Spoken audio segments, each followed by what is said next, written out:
This woman gives away a top-grade ginseng root she dug up herself. The elder thinks the gift is too expensive. He tells her to take it home for her parents instead. Seon-mi says she was raised by her grandmother since childhood. She doesn't even know what her parents look like. Learning that Seon-mi has no parents, Junho feels deeply saddened. Soon after, the secretary drives over to pick them up. The secretary says Junho caused chaos at the company over the rescue. Not only did he storm into the boardroom and argue with his superiors, he also used the company helicopter without authorization. So the chairman is waiting at home to question him. Seon-mi feels very guilty. When getting in the car, Junho waits for Seon-mi in the back seat. She says she's willing to sit next to him, but then suddenly shuts the door and gets directly into the passenger seat instead. On the way home, Junho feels jealous of the secretary.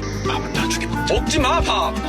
먹지 말라고. The secretary happens to have stomach trouble while he goes to the restroom. Junho calls and gives the secretary 3 days off. The secretary is thrilled, but suddenly realizes the tissue box is empty. Junho has already driven off with Seon-mi. They arrive at grandmother's small restaurant. Seon-mi thanks Junho and tells him to go home. She gives the ginseng to her grandmother and prepares to help grandmother serve customers. Junho can't bear to leave. He peeks at Seon-mi through the door crack, but grandmother catches him.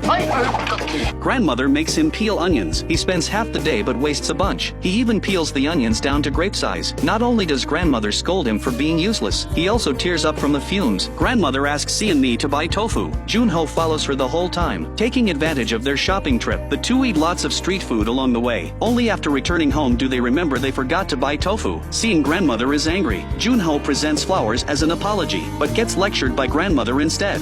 이거라도. 아이고, 돈이 썩었냐? 아이고, 먹지도 못할 이따는 뭐 한다고? At dinner, looking at the meat soup over rice in his bowl, Junho can't bring himself to eat it. Grandmother gives him a piece of kimchi, saying it will taste better this way. He's initially disgusted, but after eating it, discovers it tastes great. He actively asks for more kimchi, and eats with great enjoyment. Seon-mi feels very touched. When the two leave the small restaurant, grandmother looks at the flowers, constantly praising what a polite young man he is. By the time they get Seon-mi home, it's already dark. As the two say goodbye, Junho finally works up the courage to confess his feelings to Seon-mi.